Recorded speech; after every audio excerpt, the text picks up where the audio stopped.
क्योंकि ये समझिए, मैंने जैसे कार्यक्रम की शुरुआत में आपसे कहा था कि कैसे सबसे पहले वो टीमें जो दीवार बन करके खड़े होते हैं वो कौन कौन सी हैं, वो टीमें किस तरह से अपना काम करती हैं, क्योंकि अंदाजा लगाइए कि तूफान आ रहा है, ये तो लगातार हर कोई बता रहा है, लेकिन समझिए उसके पीछे वो टीमें जो लगातार काम करती हैं सुरक्षित जगहों पर पहुंचाने का, प्लानिंग का, उसमें क्या होता है। सबसे पहले सबसे बड़ी एजेंसी एनडीएमए आती है। एनडीएमए के जो प्रमुख होते हैं वो प्रधानमंत्री हैं। लगातार हमने देखा समीक्षा बैठकें भी हो रही थी। एनडीएमए के अंडर ही आता है एनडीआरएफ। अब इसका काम क्या है, आपदा से निपटने के लिए पूरी प्लानिंग कैसे की जाएगी, कहां कैसे डिप्लॉयमेंट होगा, उन तमाम निर्देशों को जारी करना।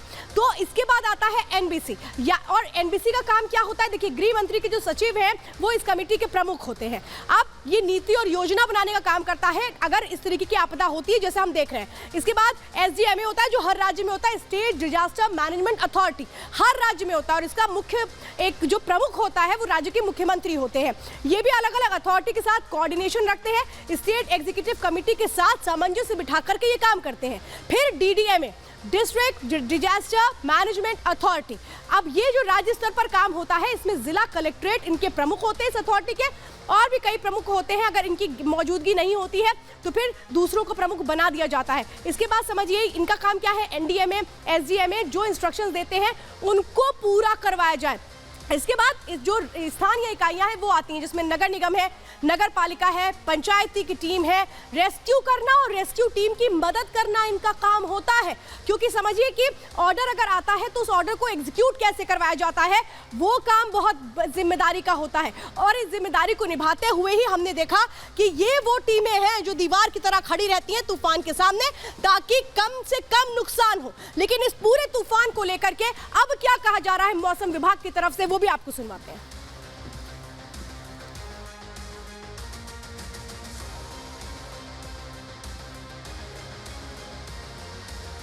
ये रडार भूज है जी।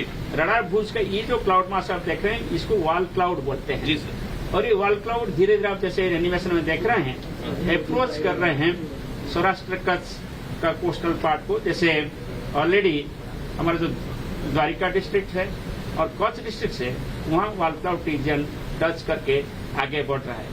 सेम चीजें यहाँ आप सैटेलाइट एनिमेशन में देख सकते हैं। जैसे ये आई है और ये जो क्लाउड है इसको वॉल क्लाउड बोलते हैं। जो आई की सराउंडिंग होता है वो बहुत तेज क्लाउड होता है, 15 किलोमीटर हाइट होता है, बहुत सारे बारिश वहाँ होता है। कोई वॉल क्लाउड रीजन यही रीजन है जहाँ सबसे डिस्ट्रक्शन दिखाई देता है, वही रीजन पे सबसे मैक्सिमम विंड होता है, वही रीजन पे सबसे मैक्सिमम रेनफॉल होता है और वही रीजन पे मैक्सिमम विंड होते की वजह से स्टॉर्म सर्च भी वही रीजन में ज्यादा होता है। जैसे आप जैसे यहाँ देख रहे हैं सैटेलाइट पिक्चर से कि बहुत डेंस कन्वेक्टिव क्लाउड अभी कच्छ और द्वारिका जैसे डिस्ट्रिक्ट में एंटर कर चुके हैं, इसलिए हम बोल रहे हैं कि लैंडफॉल प्रोसेस शुरू हो चुका है। तो चलिए जरा मैं और प्रमुख जानकारी आपको बताती हूँ कि साइक्लोन के दौरान आपको क्या करना चाहिए। सरकार के जो भी अलर्ट आ रहे हैं उसकी अनदेखी आपको नहीं करनी चाहिए। सरकार प्रशासन के जो सुझाव है कि आपको कहाँ रहना है, आपको साइक्लोन के दौरान क्या करना है, इसको भी आप पूरी तरह से ध्यान रखें। घर में अगर खाने पीने का जो सामान है उसको थोड़ा इकट्ठा कर लें कि अगर वक्त ज़्यादा होता है तो फिर आप घर में ही सुरक्षित रह पाएं।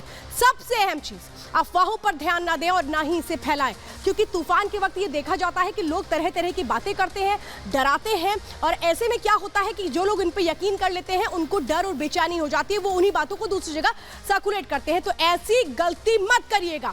शेल्टर होम में अगर आपको शिफ्ट किया गया है तो फिर प्रशासन की बिना अनुमति के वहां से मत निकलिएगा, क्योंकि ऐसे में ये खतरा हो सकता है। फिर प्रशासन अगर आपको कह रहा है कि हाँ ठीक है अब बाहर निकल सकते हैं तो आप बाहर निकल सकते हैं, लेकिन उसके पहले मत निकलिएगा। माना जा रहा है कि सबसे लंबा ये साइक्लोन है, 10 दिनों तक ये साइक्लोन अपना असर दिखा सकता है।